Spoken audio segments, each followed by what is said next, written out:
Hey folks, this is Don from the East Street Studio, my new website. And got a new website. I figured it'd be a good time to start another new project I've been thinking about. Just a series of videos looking into my workshop and what I've been filling up my horizontal surfaces with. It's something I did briefly with my Patreon project a couple years ago. And it was fun. And I always like talking about what I'm creating. So this will be the first in the series. It's kind of barren in here right now because I just moved in all of my miniature painting equipment from the garage, cold garage, into my nice comfy workshop here.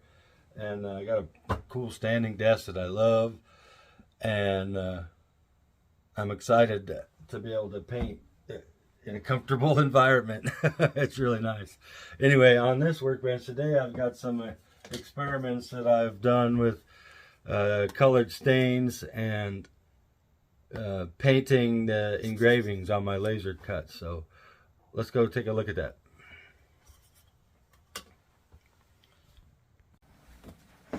Alright, here are some of the results of my experiments. This piece is just raw wood. And this is one of the boxes from my organizer for Woodcraft board game. And I've tried several different stains. What I'm looking for is something that doesn't take forever to dry here in this cold Oregon air. Hopefully something that dries in an hour or two. And I found some good stuff, especially the clear coating. It's Varathane is the company, and it's a water-based urethane that goes on nice and it dries quick. This is also Varathane, but these other colors are oil-based, and they take a little longer to dry, but I was still able to paint both sides of the wood in the same afternoon. This is an antique white that turned out really nice. Where's my light? And this one doesn't require any modification to the engraving or anything because it's even more of a contrast than the plain wood. I actually like the look of this white. Even if you rub it off a little bit with sanding, it looks kind of nice. It just looks like distressed wood. This is another one of those oil-based quick drawing ones. This one's called Ipswich Pine or something. I kind of like it. Nice rich look to this, basically just birch plywood. It's nice plywood, but it's still just plywood. And on this one, I tried some oil paints. I just rubbed in black oil paint and then took some makeup sponges and some spirits, mineral spirits, and just wiped it off, left it in the crevices. And it worked really well. I was surprised how well that came off and how much stayed in the crevices. Worked great on these thicker lines. It didn't work as well on these fine engravings, but it's definitely doable. I didn't let this one dry properly, I think, and maybe it got a little fuzzy as I was handling it, or maybe the oil just soaked into the wood. I'm not sure, but it looks nice and it's not that difficult. It did take quite a few sponges and a lot of the spirits to get it back out of the wood, but I don't see any staining. Maybe a tiny bit that I didn't get up and out of here.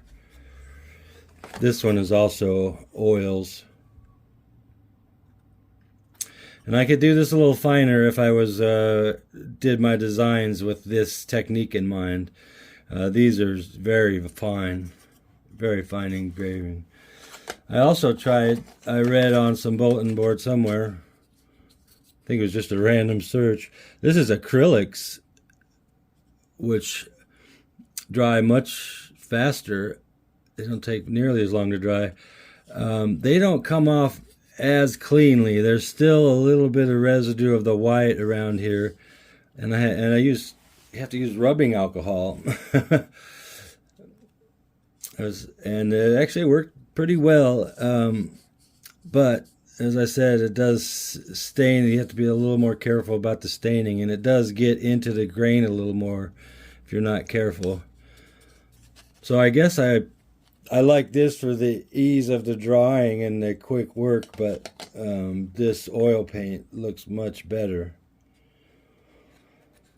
So I think that I do have another paint on order that I found online that I don't remember the name of right now. But if it works well, I'll show it to you later. But it's supposed to work just for engravings and stick into the crevices better and not into the finished wood. There's a couple other things I've been working on. This was just a little test box on some walnut hardwood. I've never really cut hardwood before. I had some, but I never cut it. This stuff's nice. It's finished and sanded so cleanly it almost feels fake, but this is a walnut hardwood. And this is just an experimental box for some of these painted miniatures that I'm selling on the site. These are some fractals that I made, some of my favorite fractal shapes. I spent many years messing with 3D fractals, and they make interesting scatter on tabletop terrain, or maybe some weird fossil tokens for some board games. So I'm working on a little package for that, and this will be the box for it, or something similar. So yeah, anyway, I'm excited about these colored stains. For now, I think I will just offer this antique white until I figure out for sure how I want to color the engravings. But using oil paint actually opens up some fun possibilities for some easy gradients. Like I could paint this yellow and these leaves out here green fairly easily. So I'll continue experiments with the engraving, but I found the stains that I like, and as soon as I figure out how to color engravings properly, all the stuff on my website will have options for 3 or 4 different colors. I actually found I really like putting the stain on the blank boards. It's nice. It's a fun, satisfying process just to fill up the board real quick by brushing on those stains, or even the clear stuff, the empty. All right, anyway, so thanks for taking a look into my workshop, and I'll see you again next time when I got something to show off. Goodbye.